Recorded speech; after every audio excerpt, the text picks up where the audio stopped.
Welcome back to Cards and Comics, and today I have an actual epic mail day. I've got all these packages I'm going to open. Tons of cards, tons of comics, including this giant box I'm going to open as well.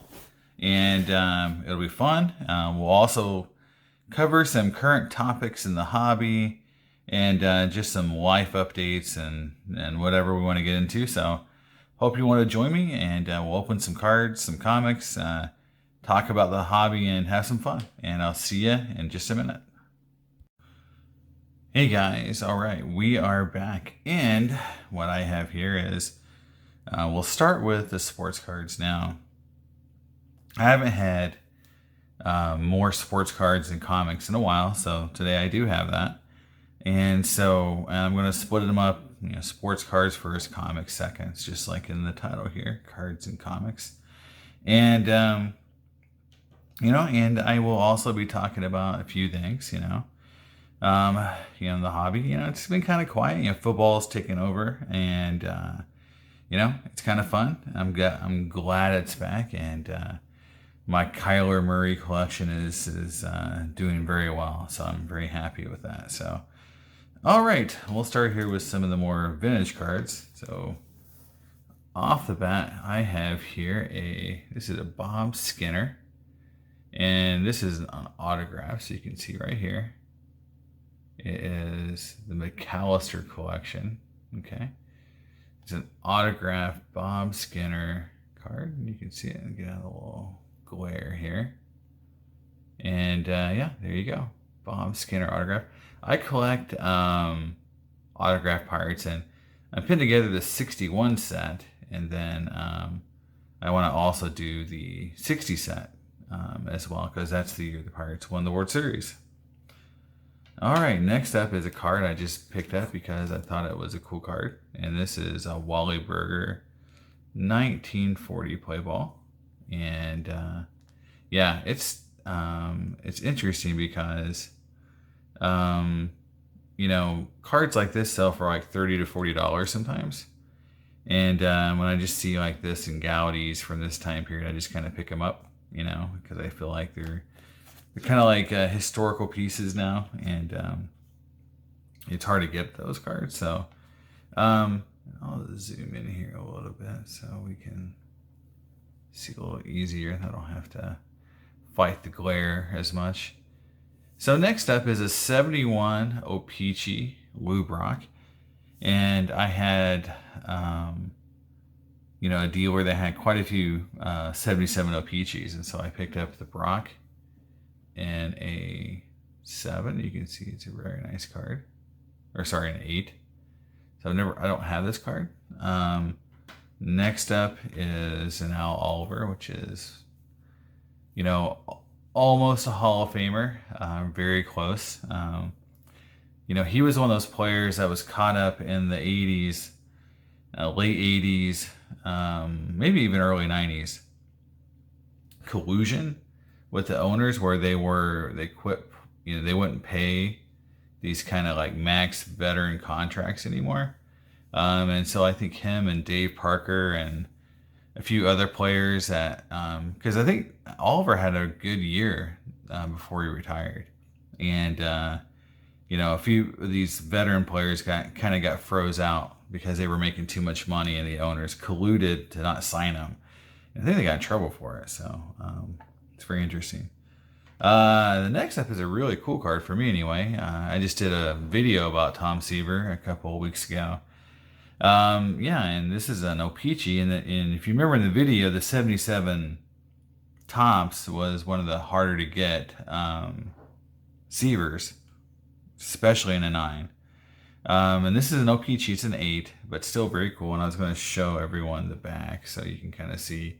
In 77, they weren't very different compared to the Topps. In some years, it is very different, but you can see the giant O-Pee-Chee printed in Canada, so you will not mistake these for a Topps if you just flip it over.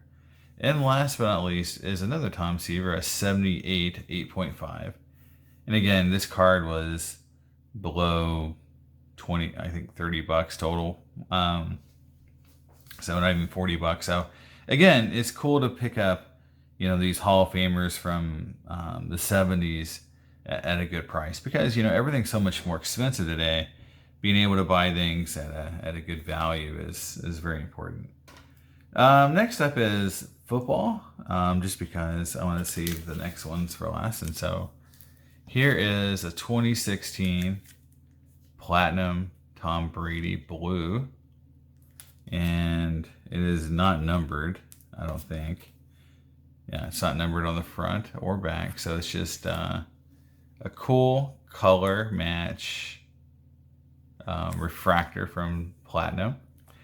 And all Brady stuff is getting hot again because he's playing so well. So makes sense. But I love refractors, and so that was a cool one. And then here is a Rondell Moore.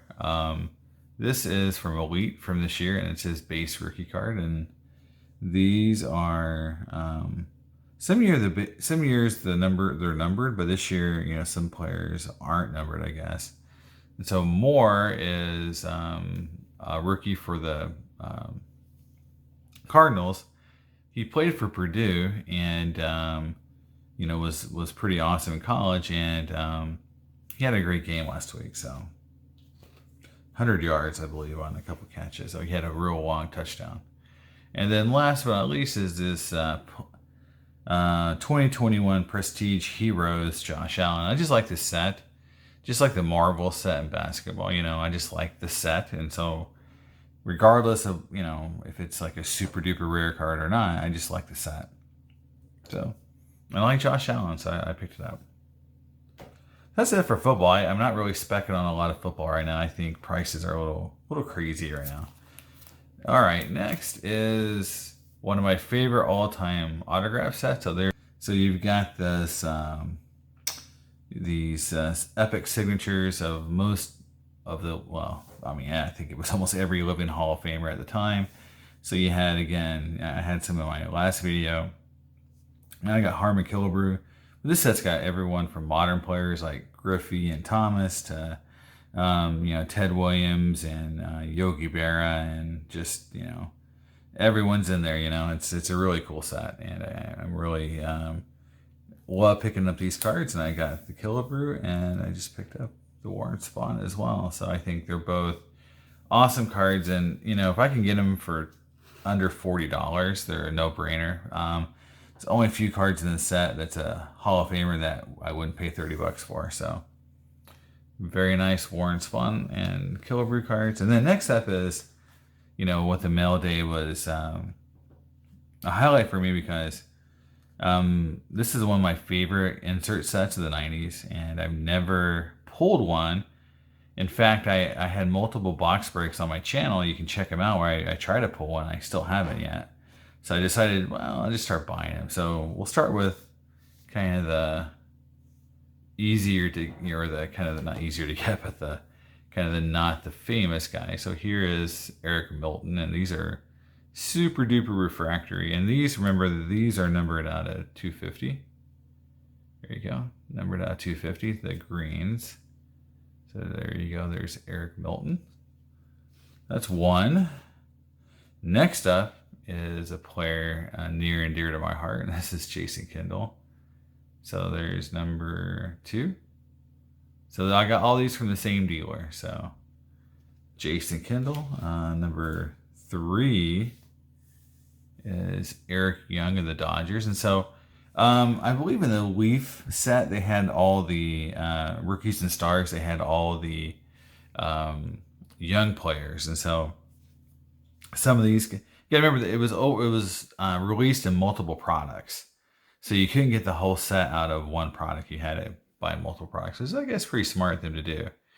I don't know if they do anything like that today, where you have to buy multiple sets to collect an entire insert set. I think the closest thing to that is maybe Panini's Hall of Fame auto set. I think they do it every year, but they have it in different products. I don't know, but this was really cool. Because you had to basically either open multiple products or wait till those products were open to try to finish your set.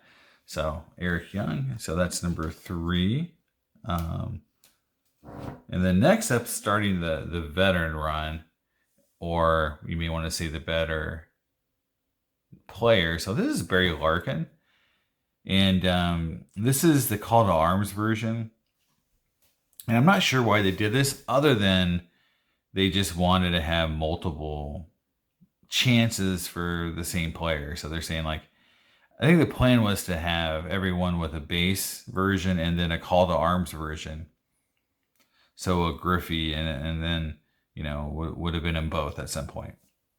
But, they went bankrupt around 99 and 2000. So I think around 98, 99. So they went bankrupt before the set was ever really finished. And there are Call to Arms and players that weren't released that were backdoored later from employees, and so those cards are available. So if you're so inclined to seek them out, they're very expensive, but you can find some players. So again, I lost track of my count, so that's 4.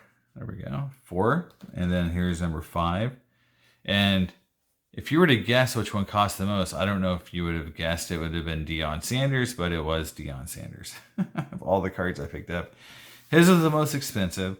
And I think that's because he has a crossover appeal with football players. Football collectors. And I do know the Reds collectors are pretty solid collectors.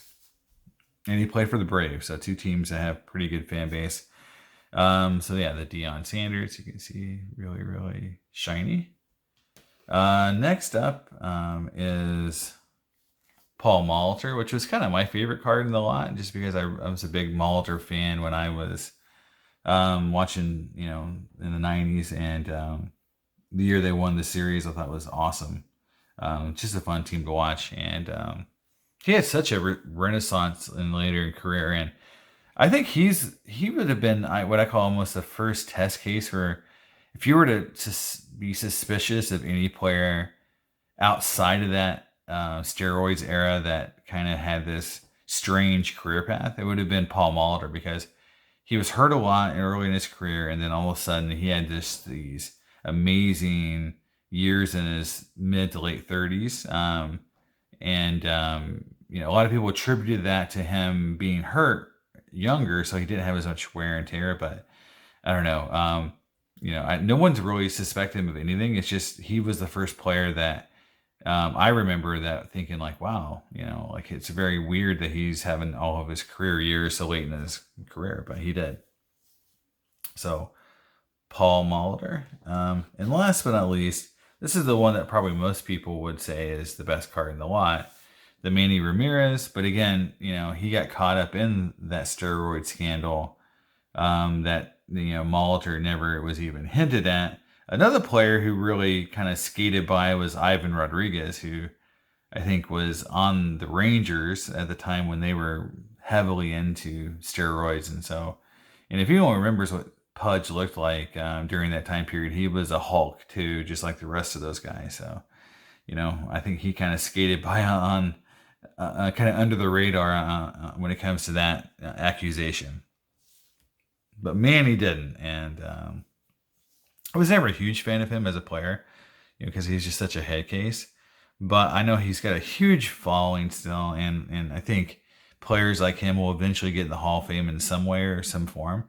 Either with an asterisk next to their name or in a special little section. I don't know, but they're going to do something, I think, because it's just too many of the best players are left out.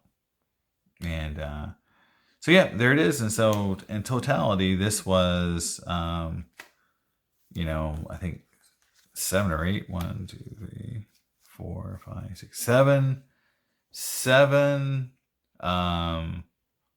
of these Crusades. Only one. I'm not a huge fan of this design compared to this design, so I don't seek out the Call to Arms as much. But if I'm going to put a set together, I'm going to have to. So I have 7 now. This is one of the Griffey cards in kind of like big time inserts I don't have of Griffey that I really, really want. And I don't even care about the purples and reds, which are harder to get. I just want one Griffey Crusade.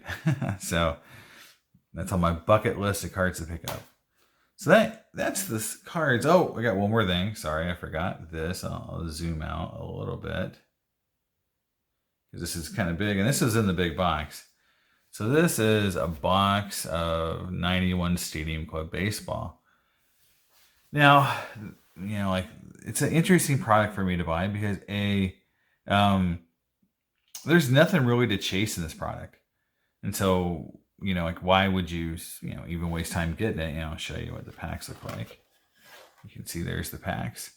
So why am I getting this? Well, I'm getting ready to do a video. I bust a lot of 90s products, and I've been doing some research, and I just want to do a video about just how groundbreaking this set was at the time. A lot of people credit 89 Upper Deck with the premiumization of sports cards, and they did a lot. But to me, this set really started the war, the one-upmanship that we really saw in sports cards. It really took off here, and unfortunately, this set has no chase cards. There's no variations. There's no inserts. There's no rookie cards to collect. And they really printed this into the ground. If they would have made this limited, like 93 Finest, which I think Topps learned their lesson. And that's why 93 Finest is so good, except they didn't, they learned 2 of the 3 lessons. So they made it limited. They put chase cards in it, but they didn't put a rookie in it. They missed the big rookie, which would have been Jeter, right? If they had put one rookie in, that 93 Finest would have been, would have been crazy to think about a 93 Finest Jeter. So, but I think this set is so underlooked and underappreciated just from a historical perspective of how different the cards were at the time. It was like seeing something from the future. Like, I just remember seeing the cards for the first time thinking this is like comparing it to a 91 Topps baseball card, which the 91 Topps set is really nice. But this was just like something otherworldly. And so I'm going to put together a video about it.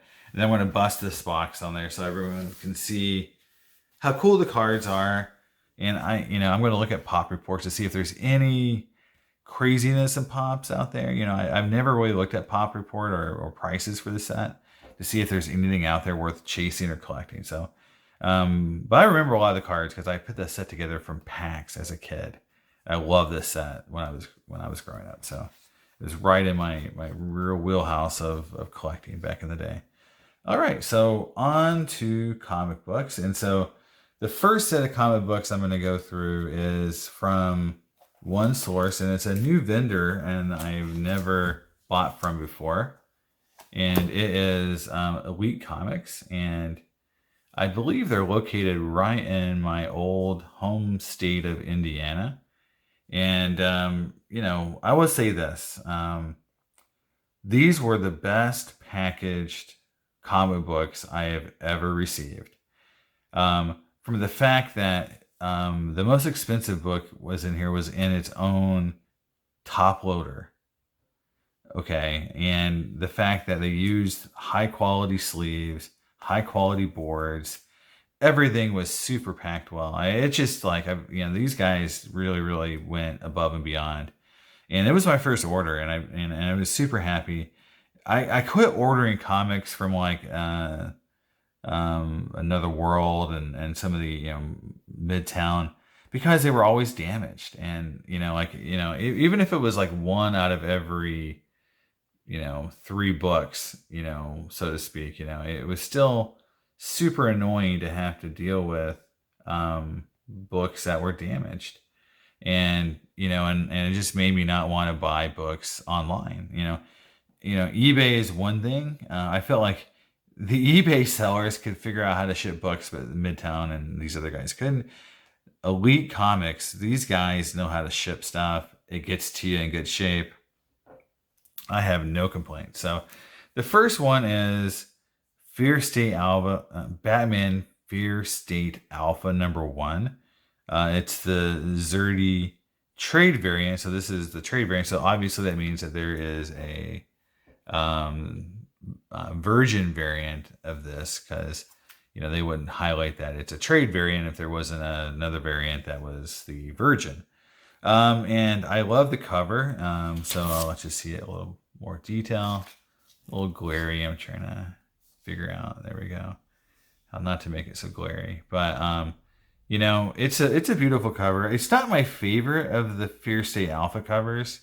It's not my favorite Zerdy cover. It's just it's good. The reason it's not my favorite is because it's really busy. It's just a lot going on, but it's still a very cool book. And these covers, I just collect them because I think they're cool, and I know they're not going to be hugely valuable for the most part. But to me, I really like Poison Ivy as a character. And next up is the minimal trade variant. So this is the same book, Batman Fear State Alpha, but this is a different cover. These are exclusive covers. This one is the minimal trade. So this Fear State Alpha first one, this is out of 3,000. This is out of 1,500. You can see they shipped it in a top loader. Just really cool. I'm really appreciative of them taking the extra time to do that. And I just love this one. I just really, really like this cover.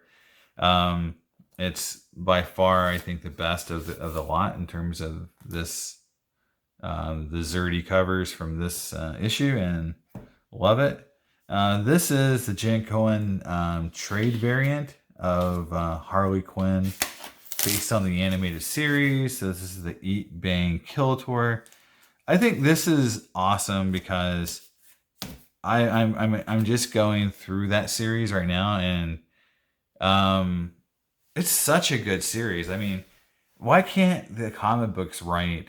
And I guess they're translated now into comics, but they wrote the characters so well. I mean, every character is written so well, and it boggles my mind that in comics they can't write characters as well.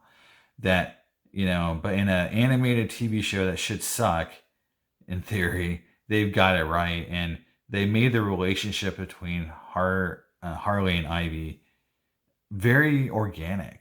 Like, this isn't forced, guys. I mean, I know a lot of people are upset or think that they're making Harley and Ivy a couple because of, whatever politics you want to play. The freaking series makes it very clear why they're a couple. It's not forced. It's a real deal. It makes sense, and it's written very well. So this cover is awesome.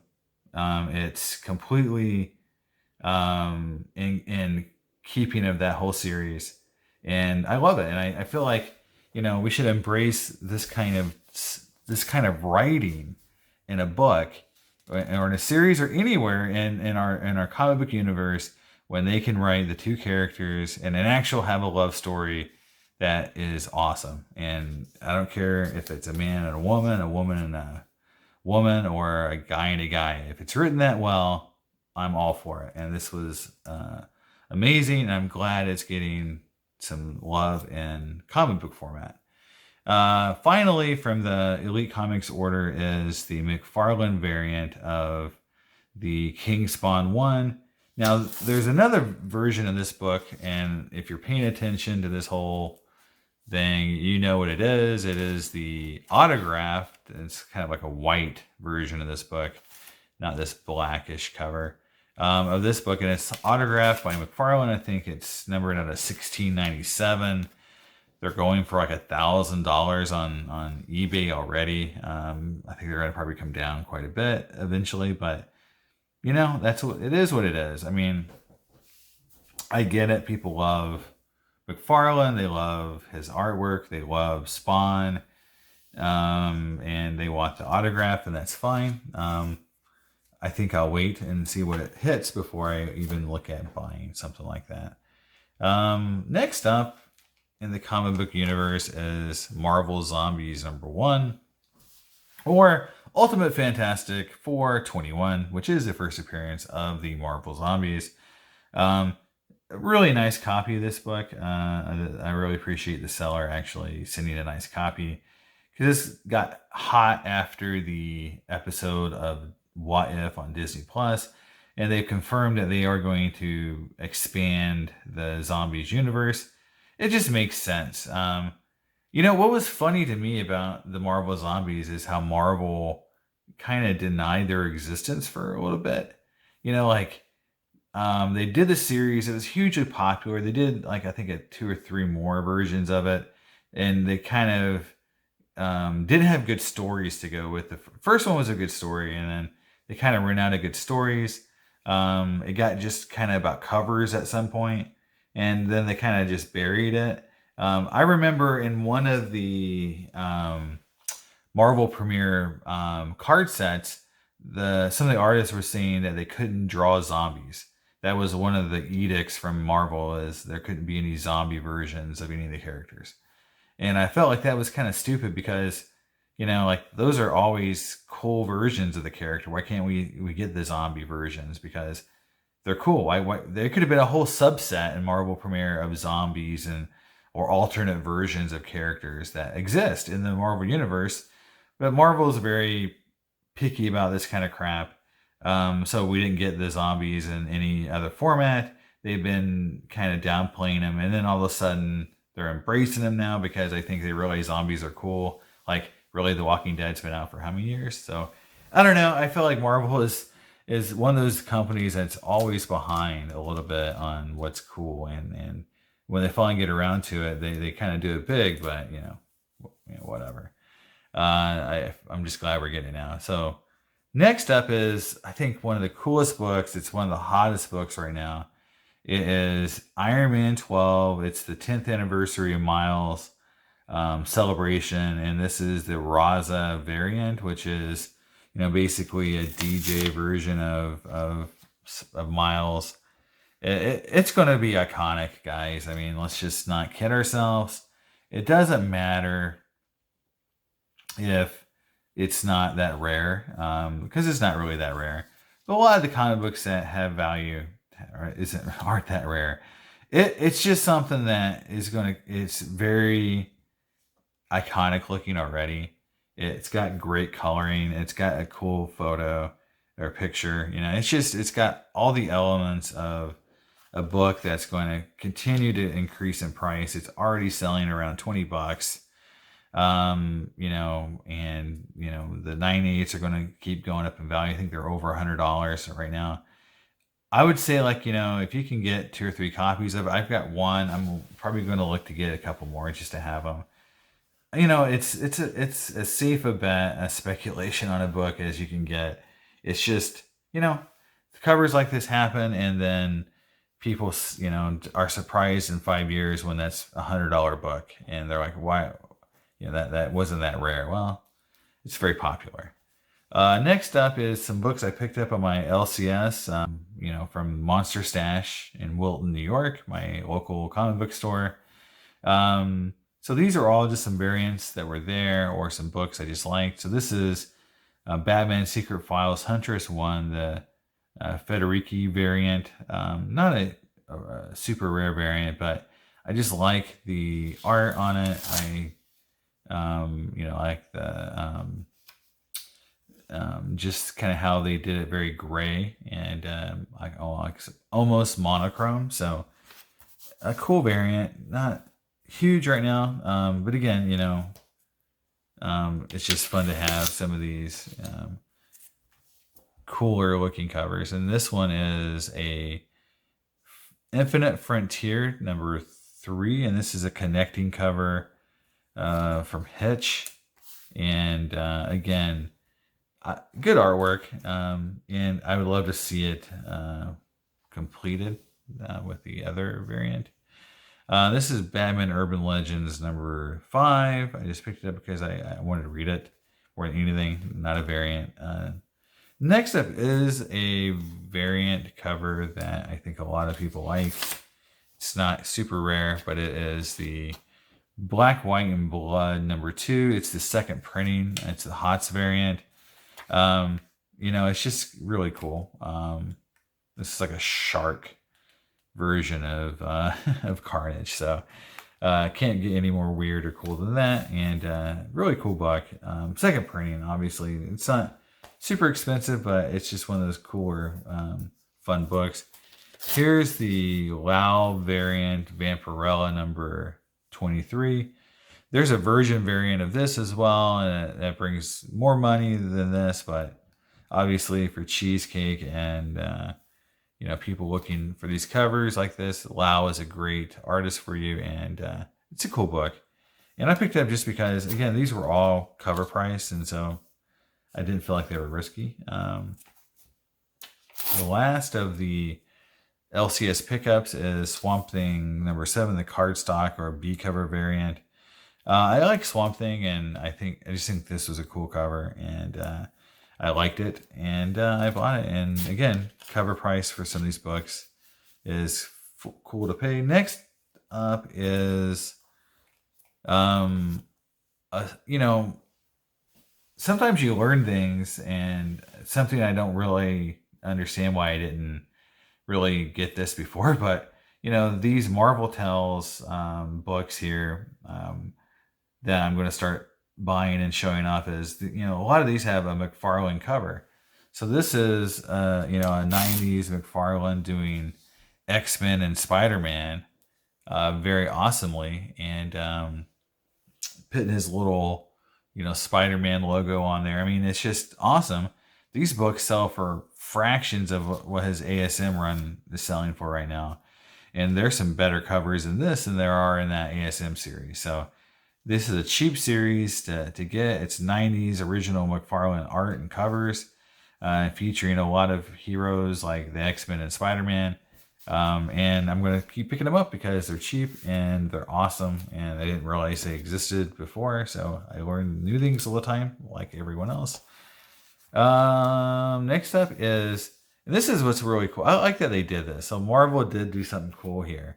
And they gave Adam Hughes, who's back doing a lot more covers, the A cover for Black Widow, and he did this cool smoking gun variant, or not a variant. This is cover A. So this is the standard cover, and which is awesome because most people, when they go to the LCS, this is the book they can get, and they don't have to pay a lot or try to get there at 6 a.m. to get the variant. This is the cover A. It's going to be popular. It's already popular. It's already selling lights out on eBay. And there might be the first cover A in a while that brings $20. And I think in the comic book world, that's huge for cover A to bring $20. Just because it's a cool cover. It's Adam Hughes. It's very iconic. If this was a 1 in 100 or 1 in 50, it obviously would be bringing a ton. Because it's just, people are really drawn to the cover. He did a great job on it. And last but not least, we've got the old Action Comics number 628. I showcased this in a previous video, but this is the first appearance of Sandman in an advertisement. And so it's not a true first appearance, but it's cool just to see the ad. The ad's very cool. I showed it in another video. So it's a second copy I've got of that. It's a nicer copy. So the first copy was a little more worn. This one is super nice. So I got it to have a nice copy. And that's it. So upcoming videos for me and updates, just kind of what's going on. So I'm working on, obviously, that Stadium Club 91 video.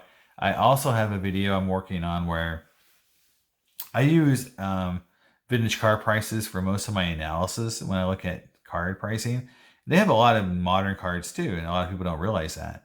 But I just got a subscription to Card Ladder, and I'm going to do a side-by-side Card Ladder versus VCP comparison for how I look at cards, and just to see which one's better, what the data looks like when you compare them to each other. And I'm going into this blind. I don't know anything about Card Ladder. I know a lot about VCP, so it's going to be a true comparison of Card Ladder, and maybe I'll love it and I won't use VCP anymore, or maybe I'll hate it, or maybe it's somewhere in between.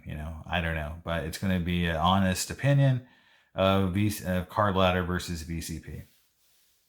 And that's about it. I'm looking forward to going to some more shows, setting up at some shows in the future, and I'll give you an update on that. In my anniversary video, I did mention, like I was starting, I was uncomfortable on camera, with how I look. And so I have been doing, the keto, but I also started intermittent fasting, and I have lost about 25 pounds since that video. So I feel much more comfortable. My clothes fit much better. I'm down to close to what my weight was 2 years ago when I first lost weight. And so I'm going to hopefully get to my real goal, which I never achieved first time around. And I'm hoping to get down to a 32 pant size. So I started this whole journey around 42, and I'm hoping to get to 32. Currently at 36, but hoping to get to 34 by the end of the year. So I'll keep you guys updated, and at some point I'll go back to being on camera again, and it's getting closer. I feel better, and I'm on Teams videos all the time with work, and I feel better when I see my photo on those. So getting a little more confidence, and we'll keep it going. So and I'll talk to you guys next time. More updates and another big video like this. Hope you enjoyed it, and I'll see you next time. Bye.